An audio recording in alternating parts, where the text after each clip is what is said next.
Hey, Hat Stack Mike here, and for some reason I've decided to make a video talking all about Sonic Blast for the Sega Game Gear.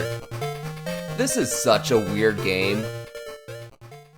After Donkey Kong Country became extremely popular, in part due to how amazing those pre-rendered graphics looked, Sega thought they'd try doing the same, but like, on the Game Gear.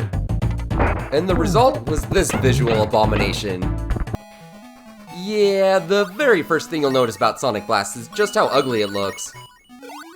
Just, ugh. I mean, props to them for trying, but to say that they were a bit too ambitious in trying to make a 3D looking game on the Game Gear is a gigantic understatement.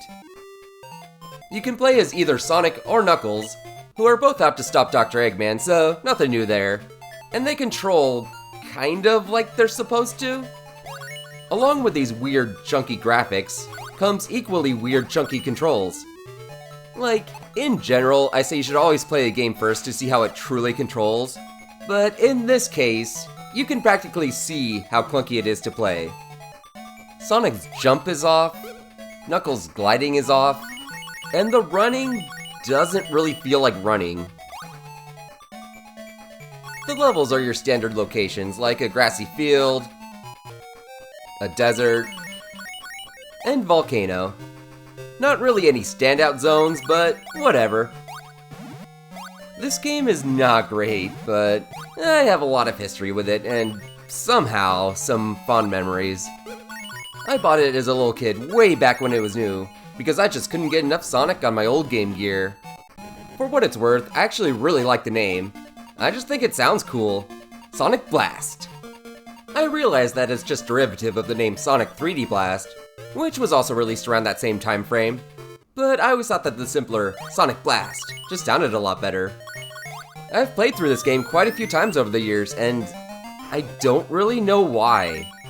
I just keep coming back to it every once in a while for some reason.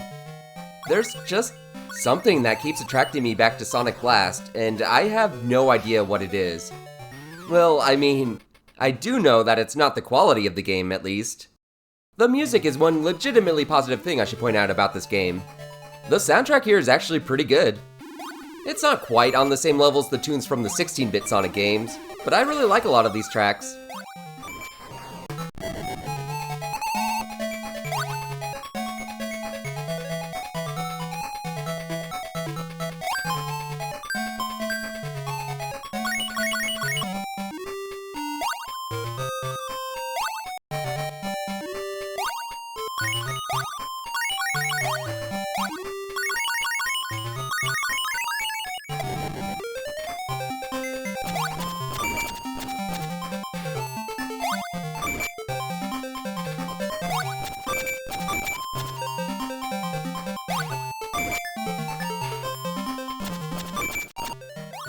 Yeah, I'm trying to think, but I think the game's title and music are really the only positive things I have to say.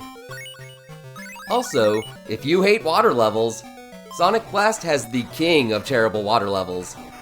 You're stuck in these constant underwater mazes, and have to deal with both awful controls and constant threat of drowning.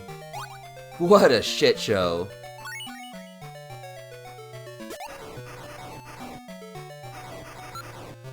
So yeah, that's Sonic Blast. Sonic fans don't seem to talk about it much, and for good reason. It is not at all what I would call a good game. I feel like I should have put this away for good years ago and never touched it again, but there's just some weird appeal this has to me that keeps me coming back. I don't know, maybe all these hats are on too tight and it's getting to me. I should really find some better games to play. Well, thanks for watching, and I hope you all have a hat-stacking good day.